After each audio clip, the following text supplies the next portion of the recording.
রাসূল সাল্লাল্লাহু আলাইহি ওয়াসাল্লাম শ্রেষ্ঠ নবী হওয়া সত্ত্বেও তার উপরে জাদুর প্রভাব পড়েছে, এটা কি স্বাভাবিক? হ্যাঁ, অবশ্যই স্বাভাবিক।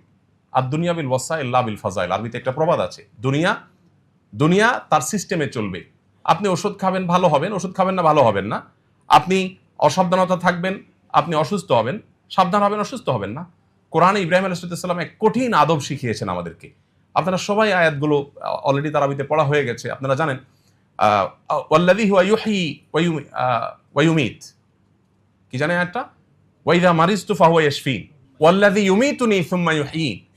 তিনি সে আল্লাহ। আল্লাহ পরিচয় দিতে গিয়ে তিনি তার কওমকে বলেছিলেন যে তিনি আমাকে জীবন দেন, তিনি আমাকে মৃত্যু দেন। এগুলো সবগুলো আরবি গ্রামার যারা বোঝেন, আরবি গ্রামার অনুযায়ী মুতাআদ্দি ফেল, অর্থাৎ এমন ক্রিয়া যে ক্রিয়াতে কর্তা এবং কর্ম আলাদা থাকে। তিনজন ব্যক্তির প্রয়োজন হয়, তিনটা লাগে, কর্তা লাগে, কর্ম লাগে, যার পর কর্মটা পতিত হবে, তিনটা লাগে।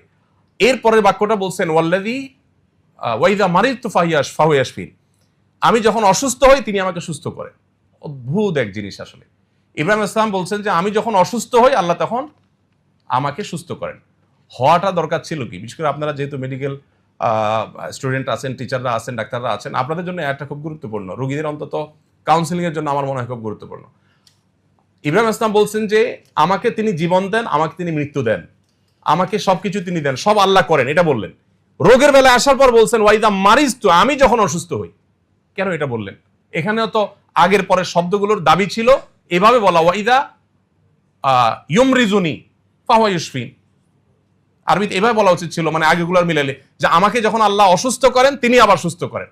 অসুস্থতাটাকে আল্লাহর দিকে সম্বন্ধ করেন নাই, অসুস্থতাকে নিজের দিকে সম্বন্ধ করেছেন। কারণ অসুস্থতাটা আমি বাধাইছি, আমার অসতর্কতার কারণে, দোষটা আমার।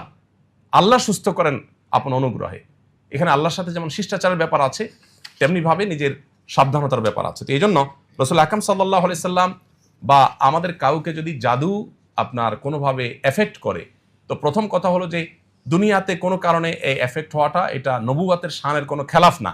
তবে হ্যাঁ, এটাও ঠিক যে রাসূল আকরাম সাল্লাল্লাহু আলাইহি সাল্লামের এই জাদুগ্রস্ত হওয়ার ঘটনা দ্বারাই কিন্তু আমরা সূরা ফালাক নাস পেয়েছি, জাদু থেকে মুক্তির উপায় পেয়েছি। এটা যদি না হতো হয়তো আমরা উপায় জানতাম না। আল্লাহ তাআলা এটা তার নবীর মাধ্যমে ঘটিয়েছেন আমাদেরকে সমাধান দেওয়ার জন্য। বাংলাদেশে যখন 27 রমজান, অন্যান্য দেশে 28 রমজান। এখন প্রশ্ন হলো আল্লাহ তাআলা কি এক এক দেশের জন্য এক এক রাতকে শবে কদর হিসেবে নির্ধারণ করবেন? হ্যাঁ, অবশ্যই। এক এক দেশে যদি এক এক দিন রমজান শুরু হতে পারে, তাহলে এক এক দেশে এক এক দিন শবে কদর, ওয়াই নট? সমস্যাটা কোথায়? এখন একটা মুশকিল হলো আমরা আল্লাহকে আমাদের মতো ভাবি। আমরা চিন্তা করি শবে কদরে আল্লাহ দুনিয়ার আসমানে নেমে আসেন। এখন বাংলাদেশের শবে কদর আজকে রাত্রে, সৌদি আরবে কালকে, তাহলে আল্লাহ আজকে নামে আসলে কালকে আবার ওখানে নামবেন? মানে ব্যাপারটা আমরা আমাদের মতো করে ভাবি যে আমি এখন এখানে থাকলে, এখন ইবনে সিনা আছি, তাহলে আমি এই মুহূর্তে তো আরেক জায়গায় নাই।